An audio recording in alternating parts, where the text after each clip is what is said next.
Le soleil du matin s'était à peine glissé à travers les rideaux lorsque j'entendis les mots qui brisèrent mon cœur.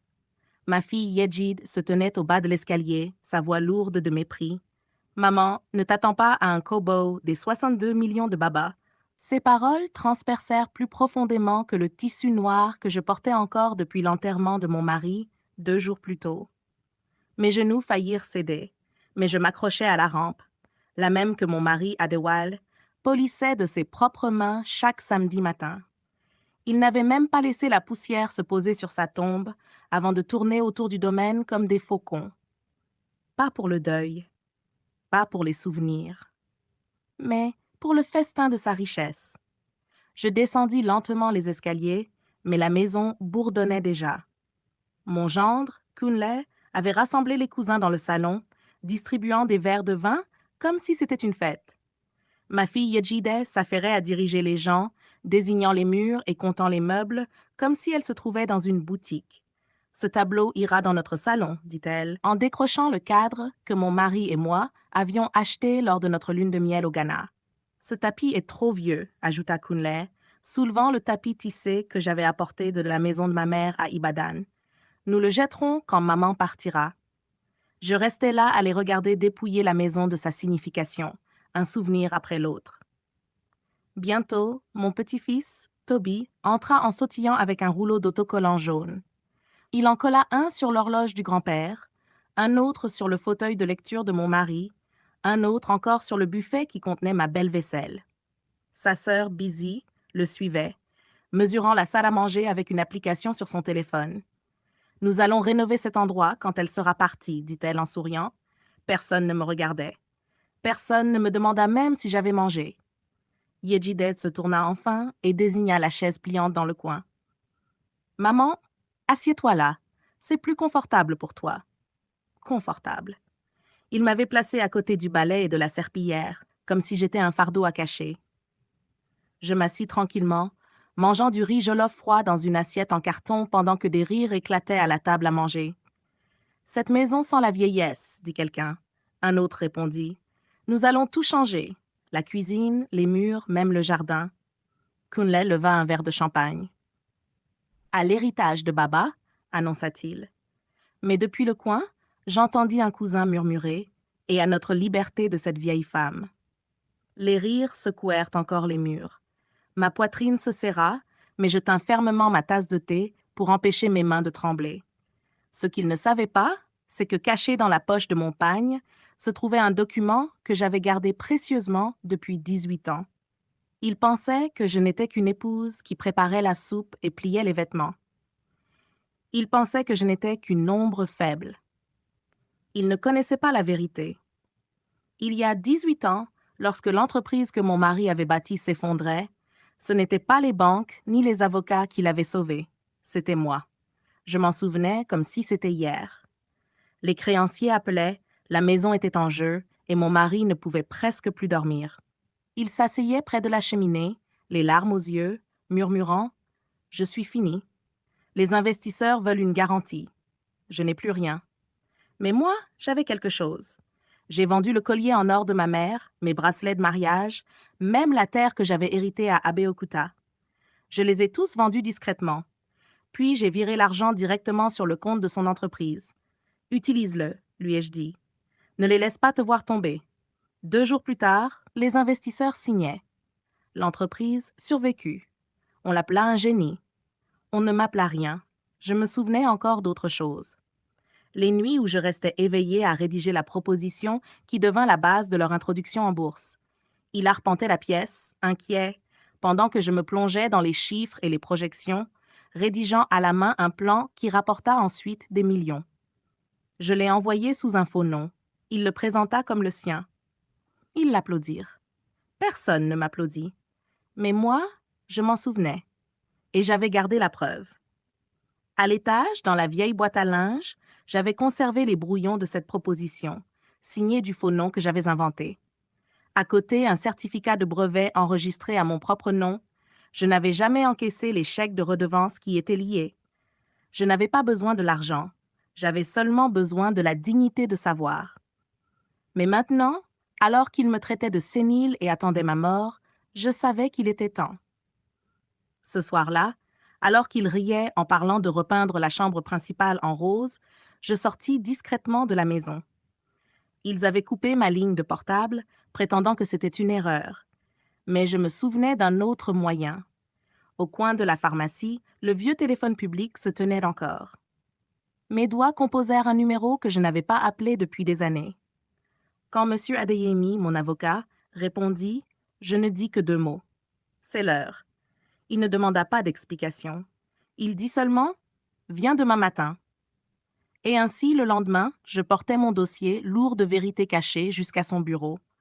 Je déposais tout sur la table, le bordereau de dépôt bancaire montrant le virement issu de la vente de mes bijoux, la proposition originale avec mon écriture et le certificat de brevet portant mon nom en gras. Les yeux de M. Adeyemi s'écarquillèrent. « Vous avez écrit ça ?»« Oui, » répondis-je doucement. Il fit venir un expert en graphologie ce même après-midi. Après 1 heure de comparaison, le verdict fut clair. La proposition était de moi. La propriété intellectuelle était de moi. Les droits et les redevances m'appartenaient. Et pour la première fois depuis des années, je sentis mon dos se redresser. Je dis à M. Adeyemi, « Je ne veux pas tout. » Il me regarda avec surprise. « Que voulez-vous alors ?» Je posai ma paume sur le dossier et répondis doucement, « Je veux retrouver ma voix. » La lecture du testament fut fixée 5 jours plus tard. Et tandis que je préparais de nouveau ma robe noire, je savais une chose avec certitude. Il pensait que j'étais finie. Mais je ne faisais que commencer. Le jour de la lecture du testament arriva comme un orage prêt à éclater. À l'extérieur du cabinet d'avocat, la pluie fouettait les vitres.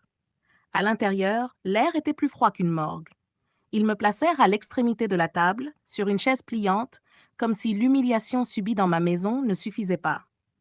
Yejide et son mari Kunle étaient assis devant, se chuchotant à l'oreille comme des enfants attendant des bonbons.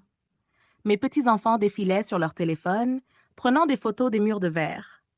Quand M. Adeyemi, l'avocat, entra, les bavardages cessèrent. Il posa sa mallette, l'ouvrit et appuya sur un enregistreur argenté. La voix fatiguée mais ferme de mon mari emplit l'air. Si ma fille Yeji ou son mari Kunle osent parler mal de leur mère ou la traiter sans respect, déduisez 1 million de Naira pour chaque mot. La pièce se figea. M. Adeyemi sortit une transcription marquée « Pièce A ». Les mots qu'ils avaient prononcés après l'enterrement de mon mari, chaque insulte, chaque rire cruel, chaque murmure, tout capturé par le système de sécurité de la maison. Elle est vieille et inutile. Cette maison pue. Elle mourra bientôt. Prenons vite possession. Elle n'est rien d'autre qu'un fardeau. Ligne après ligne, insulte après insulte, monsieur. Adeyemi les lut à haute voix. Plus ils lisaient, plus leur héritage se réduisait. Les lèvres de Kunle tremblaient. Yejide se couvrit le visage. À la fin, ce qui devait être des millions s'était réduit à presque rien. « Cela ne peut pas tenir », cria Kunle en frappant la table. « C'est de la manipulation. Ma femme est sa seule fille. Elle mérite tout. » Je relevai enfin la tête. Ce n'est pas de la manipulation, c'est son testament. Le silence qui suivit était lourd. Pour une fois, ils entendirent ma voix. Mais M. Adeyemi n'en avait pas fini. Il sortit une grosse enveloppe et en posa soigneusement le contenu sur la table. Il y a une autre affaire qui est restée cachée depuis près de 2 décennies. Il posa ma proposition manuscrite, suivie du certificat de brevet. Il y a 18 ans, l'entreprise croyait que cette proposition venait d'un stratège anonyme. Mais le pseudonyme appartient à Madame Morénique Adewale.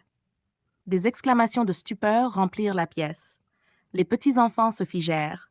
Les mains de Yejide tremblaient. Kunle bondit sur ses pieds, me pointant du doigt. « C'est un faux.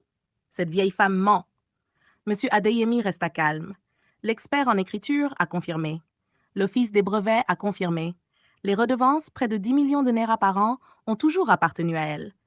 Yejide poussa un cri aigu, frappant la table des 2 mains. « Non, maman, comment as-tu pu ?»« Nous avons souffert aussi.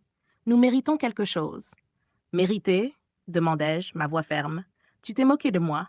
Tu m'as poussé dans un coin. Tu as attendu ma mort pour repeindre ma chambre en rose. Qu'est-ce que tu mérites exactement ?» Elle sanglotait, secouant la tête. « Maman, s'il te plaît, pardonne-nous. » Nous étions en deuil, nous ne pensions pas ces paroles. Kunle lui toucha rapidement le bras, murmurant « Ne supplie pas. Nous allons contester ça au tribunal. Mais monsieur Adeyemi ferma cette porte avant qu'elle ne s'ouvre. C'est du béton. Le patrimoine lui appartient légalement. Toute tentative de contestation ne fera qu'épuiser ce qu'il reste de votre héritage réduit.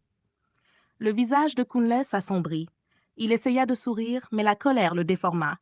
Ce n'est pas la fin, marmonna-t-il. Monsieur Adeyemi l'ignora et porta le coup final. Quant au patrimoine, les maisons, les véhicules, les fonds fiduciaires et toutes les redevances commerciales sont laissés entièrement à Madame Morenick Adewale. Il fit glisser une enveloppe scellée sur la table. À l'intérieur se trouvait la dernière lettre de mon mari. Pardonne-moi pour les années où j'ai laissé ta lumière rester cachée. J'ai toujours su que tu nous avais sauvés. Laisse maintenant le monde connaître ton nom. Cet empire était autant le tien que le mien. Mes larmes coulèrent, mais mon esprit se redressa plus haut que jamais. Yejid tomba soudain à genoux. « Maman, s'il te plaît, je suis ta seule fille. Ne me laisse pas souffrir. Pense aux enfants. » Mais son mari Kunle la releva brutalement. « Arrête de nous ridiculiser, siffla-t-il. » Monsieur Adeyemi referma sa mallette. Réunion levée. Je me levai lentement, ramassai mon dossier et sortis. Pour la première fois depuis des années, personne n'osa me bousculer. Ce soir-là, de retour à la maison, Yejida essaya encore. Elle frappa à ma porte, les larmes coulant sur son visage. « Maman, ne nous mets pas dehors. Nous n'avons nulle part où aller. » Je la regardai longtemps. La même fille qui m'avait dit de ne pas espérer un kobo, la même fille qui riait pendant que ses enfants collaient des autocollants sur mes souvenirs. Je dis doucement, « Tu aurais dû te souvenir que j'étais ta mère avant de m'enterrer vivante. » Le lendemain, l'avis d'expulsion fut délivré. Kunle rageait et menaçait. Il appela de vieux amis, des avocats, cria même dans la cour, mais rien ne les sauva. En une semaine, ils faisaient leurs valises, le visage blême de honte. Les petits-enfants pleuraient, Yejid sanglotait amèrement, mais Kunle jurait entre ses dents jusqu'à ce que les grilles se referment derrière lui. J'arrachais les autocollants un à un. « Celui-ci est à nous, » disait-il. Mais ils se trompaient. Rien n'avait jamais été à eux. Un mois plus tard, je vendis le domaine. Pas par colère, mais pour la paix. J'achetai un pentouse près de l'océan, où les vagues chantaient plus fort que la trahison. Avec les redevances, je créai une fondation pour les femmes comme moi. Des femmes effacées par le silence, des femmes dont la brillance avait été cachée derrière l'ombre des hommes. Sur la porte d'entrée de ma nouvelle maison, je plaçai une enseigne en bois sculpté. Cette maison a été bâtie par un fardeau. Profitez du silence. Et pour la première fois depuis des décennies, le silence m'appartenait. Ils se sont moqués de moi comme de rien, mais je leur ai rappelé que j'étais tout. Ils m'ont enterré sous les rires, mais je me suis relevée dans la vérité.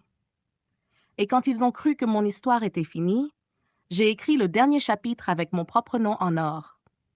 C'est la fin de cette histoire. Merci beaucoup d'avoir regardé.